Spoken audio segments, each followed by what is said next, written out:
அதை மிக சரியாக நாம் உள்வாங்கிக் கொள்ள வேண்டும் என்ற பணியோடு அதனோட இணையில்லாத விடுபடுகின்றோம்.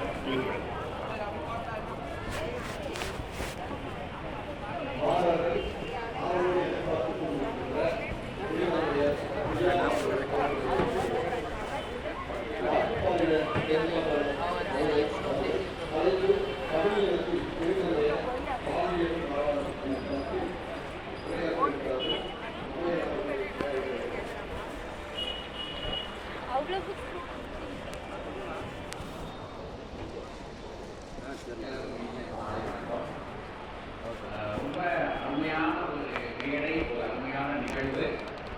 இந்த மேடையில் அனுபவத்தோட திரைத்துறைக்கு ஒரு நூலகம் அமைக்கணும்னு நூல் என்ன செய்யும் அப்படின்றதெல்லாம் வாராவளி அப்படின்ற சூசமையாவுடைய நூலாக வழங்க சொல்றாங்க. அதனால என்னுடைய இளைய நூலை முதல் நூலாக நான்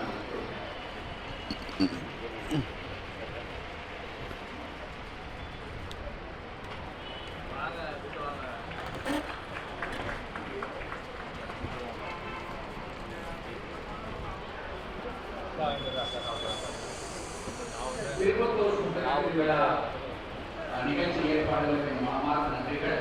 கண்டிப்பாக இந்த மேடை வந்து ஒரு சமத்துவ பாலின மேடை. பெரும்பாலும் இந்த மாதிரி மேடைகள் அமைவது ரொம்ப அபூர்வம். ஏன் அப்படின்னா அந்த எழுத்து அப்படின்னா நம்ம எப்போது நினைக்கிறோம்னா ஆண்களுக்கான எழுத்துலேயே எனக்கு நான் ரொம்ப வெளிப்படையா நான் வகையை ஆசைப்படுறேன்.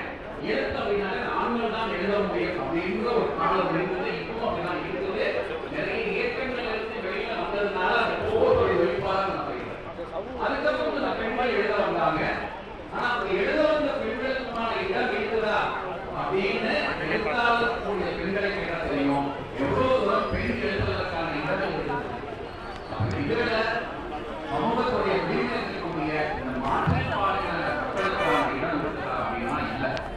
எனக்கு தெரிந்து தமிழகத்துல எத்தனையோ புத்தக திருவிழாக்கள் நடக்குது. ஆனா அந்த எத்தனை திருவிழாக்கள்ல மாற்றுப்பாளைய சமூகத்தை சேர்ந்த திருநெல்வேலி கொண்டு பேச வைக்கலாம்னு தெரியல. அப்படி ஒரு பெரிய மாற்றத்தை நம்மளோட திருப்பத்தூர் புத்தக திருவிழா பண்ணியிருக்கிறது. நிகழ்ச்சி ஏற்பாளர்கள் மனமார்ந்த நன்றிகள். இதுதான் மாற்றம். மாற்றம் நம்மளிடம் தான் நம்ம தொடங்கணும். நம்ம வெளியில இருந்துட்டு ஒரு மாற்றத்தை செய்ய முடியுமான இல்லை. அந்த மாற்றம் நம்மளிருந்து தொடங்கணும். இன்னொன்று, ஏன் புத்தகத்துக்கும் திருநங்கைகளுக்கும் என்ன தொடர்பு இருக்குது? ஏன் இந்த புத்தக திருவிழாக்கு திருநங்கைகள் வரணும்? ஆமா, நாம வந்துதான் ஆகணும். ஏன் அப்படின்னா நாம ஒரு நாளைக்கு காலையில இருந்து ஒரு இரவு படுக்க போற வரைக்கும் எவ்வளவோ செய்திகளை பார்க்கிறோம்.